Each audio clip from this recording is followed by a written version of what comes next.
दोस्तों, यूँ तो महान बल्लेबाज वो होता है जो हर तरह की बॉलिंग को एक ही सहजता के साथ खेल सके, चाहे स्पिन चाहे तेज गेंदबाजी, जिस पर पिच व परिस्थिति का कोई प्रभाव न पड़ सके।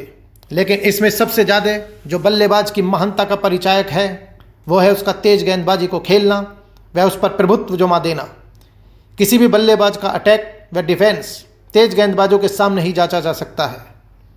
टेस्ट क्रिकेट में यूँ तो बहुत से महान बल्लेबाज हुए हैं, लेकिन आधुनिक युग में यानी कि 1970 के बाद जो भी महान बल्लेबाज हुए उनकी महानता का मापदंड यही माना गया कि उन्होंने वेस्ट इंडीज़ के तूफानी गेंदबाजों को यानी कि Andy Roberts, Michael Holding, Joel Garner, Colin Croft, Malcolm Marshall, Courtney Walsh, Patrick Patterson, Ian Bishop व कर्टले एम्ब्रोस को कैसे झेला व कितने रन बनाए, तथा ऑस्ट्रेलिया के Dennis Lillee, Jeff Thomson, Geoff Lawson, Rodney Hogg, Terry Alderman व कार्ल एकमैन जैसे बॉलरों के सामने किस प्रकार खेलकर अपनी प्रदर्शन किया। दोस्तों, 1970 से लेकर 1990 तक टेस्ट क्रिकेट की दुनिया में वेस्ट इंडीज़ के तेज बॉलरों ने तबाही मचाए रखी। तो वही इसी दौरान 1975 से 1985 तक ऑस्ट्रेलिया का तेज गेंदबाजी आक्रमण भी कुछ कम नहीं रहा। एक सवाल हमेशा से उठता आ रहा है कि कौन है वो बल्लेबाज जो इस दौरान तेज गेंदबाजों के लिए सिरदर्द बना रहा, यानी कि who is the greatest of them all. तो दोस्तों, मैं आपका दोस्त आंजनेय इस वीडियो में आपके अपने YouTube चैनल जिसका नाम है ए फन कॉल्ड क्रिकेट, इसमें मैं आंकड़ों के साथ उन सभी बल्लेबाजों के प्रदर्शनों को आपके सामने रखूंगा। इसमें 1970 के बाद से और विशेषकर 1975 के बाद से सभी बल्लेबाजों का उन्हीं टेस्टों में प्रदर्शनों को आधार बनाकर चर्चा की गई है, जिनमें वेस्ट इंडीज़ के कम से कम 2 महान तेज गेंदबाज खेले और ऑस्ट्रेलिया से लिली या थॉमसन में से कोई एक अन्य बल्लेबाज की नाक में दम किए रखा, यानी कि इन दोनों में से एक न एक गेंदबाज और दूसरे बॉलरों के साथ खेला। वेस्ट इंडीज़ के साथ श्रृंखलाओं को 1990 तक लिया गया है, क्योंकि तब तक मार्शल के साथ बिशप, वाल्श, एम्ब्रोज व पैटरसन फुल फॉर्म में थे। ऑस्ट्रेलिया के लिए केवल 1985 तक, जब लिली, थॉमसन, एल्डरमैन, कार्ल रैकमैन और जॉफ लॉसन खेल रहे थे। इन आंकड़ों में पैकर क्रिकेट के समय वेस्ट इंडीज़ की श्रृंखलाओं को नहीं लिया गया है और ना ही 1975 से पहले की उन सीरीज़ को लिया गया है जिसमें वेस्ट इंडीज़ के फेमस पेस क्वार्टेट से कोई भी बॉलर नहीं खेल रहा था। तो दोस्तों, वेस्ट इंडीज़ व इंग्लैंड बाकी सभी का जो जितने भी बैट्समैन हैं उनका जो वेस्ट इंडीज़ के या ऑस्ट्रेलिया के नहीं हैं, उन सब का मापदंड वेस्ट इंडीज़ व ऑस्ट्रेलिया के बॉलरों के खिलाफ खेले गए उनके प्रदर्शनों को मापा गया है।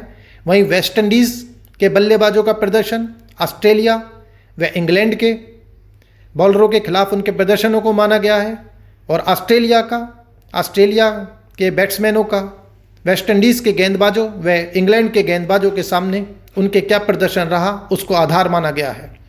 वैसे तो इस दौरान पाकिस्तान का तेज गेंदबाजी आक्रमण भी, जिसमें इमरान खान, सरफराज नवाज, सिकंदर बख्त जैसे बॉलर शामिल थे, और 1984 के बाद एक और महान तेज गेंदबाज वसीम अकरम भी इस चौकड़ी में शामिल हो गए थे।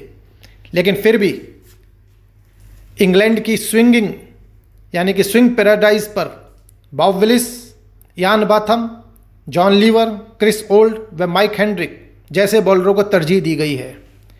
तो शुरुआत करते हैं दोस्तों महान बैट्समैन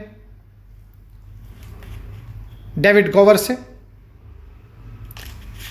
महान बैट्समैन डेविड गोवर ने वेस्ट इंडीज़ के खिलाफ 19 टेस्ट मैचों में 38 पारियों में 1149 रन बनाए, जिनमें केवल 33 के करीब की खराब औसत से ये रन बने थे, और वे केवल इनके खिलाफ एक शतक ही जमा सके।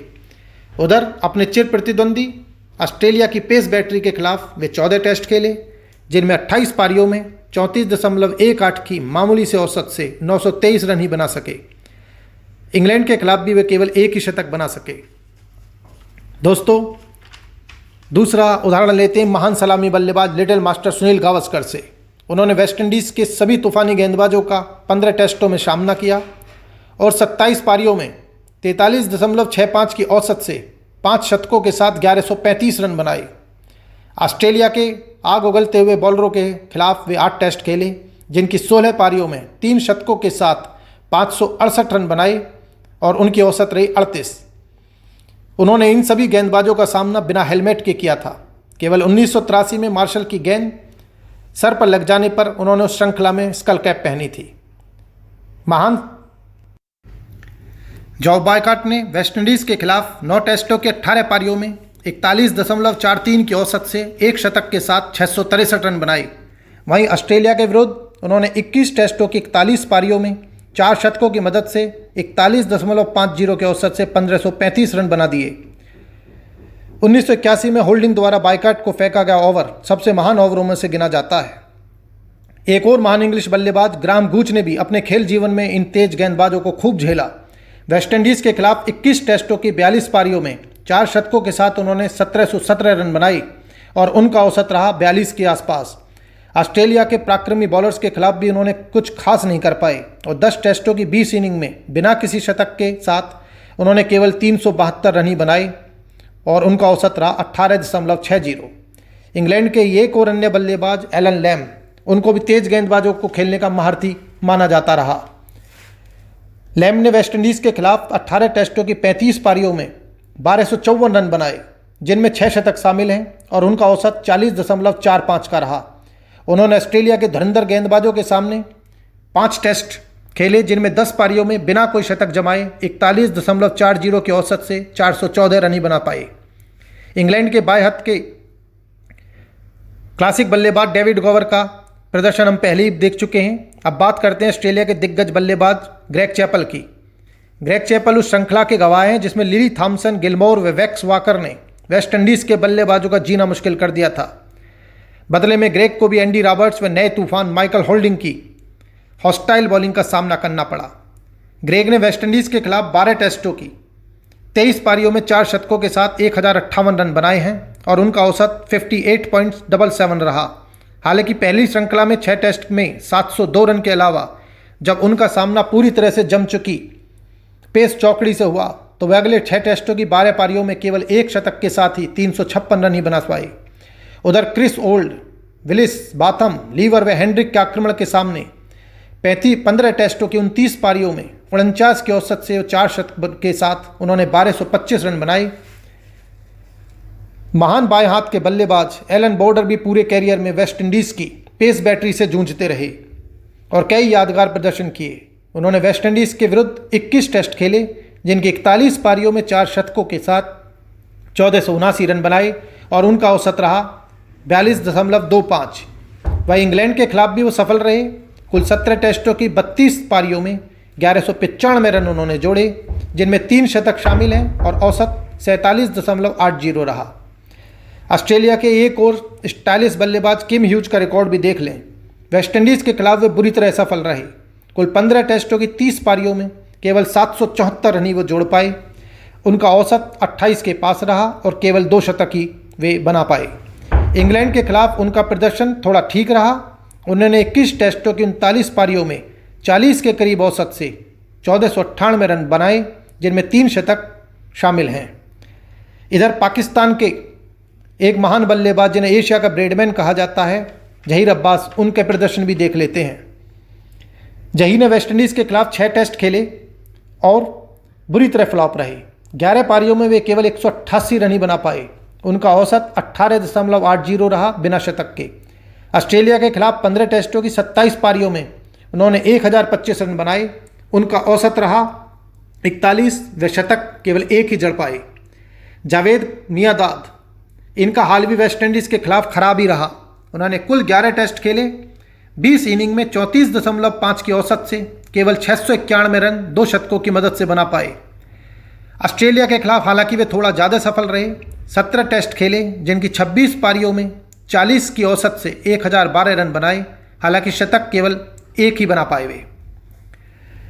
जब वेस्टइंडीज़ के बॉलर्स दुनिया के सभी बल्लेबाजों की नाक में दम किए हुए थे, तब लॉयड ने ऑस्ट्रेलिया के खिलाफ 13 टेस्ट खेले, जिनकी 22 इनिंग में 1073 रन 53.65 की शानदार औसत से बनाए, जिनमें 3 शतक शामिल हैं। इंग्लैंड के खिलाफ 18 टेस्टों की 24 इनिंग में लॉयड ने 48 की औसत से 2 शतकों के साथ 1103 रन बनाए। और महानतम बल्लेबाजों में गिने जाने वाले विवियन रिचर्ड्स ने ऑस्ट्रेलिया के खिलाफ 19 टेस्ट खेले, जिनकी 28 पारियों में 46.57 की औसत से 1304 रन बनाए, जिनमें 2 शतक शामिल हैं। और इंग्लैंड के खिलाफ 19 टेस्टों की 24 पारियों में 5 शतक जमा कर उन्होंने कुल 1300 रन बनाए और 62 के करीब उनका औसत रहा। तो दोस्तों, यही कहा जा सकता है कि वेस्टइंडीज़ के खिलाफ गावस्कर का औसत से अधिक केवल ग्रेग चैपल का रहा, लेकिन उनके शतक कम हैं। वहीं लैम्ब का औसत गावस्कर से थोड़ा कम है। तो मैं इस का फैसला अब आप लोगों पर ही छोड़ता हूँ। आप अपने आप ध्यान करें। आपका दिन शुभ।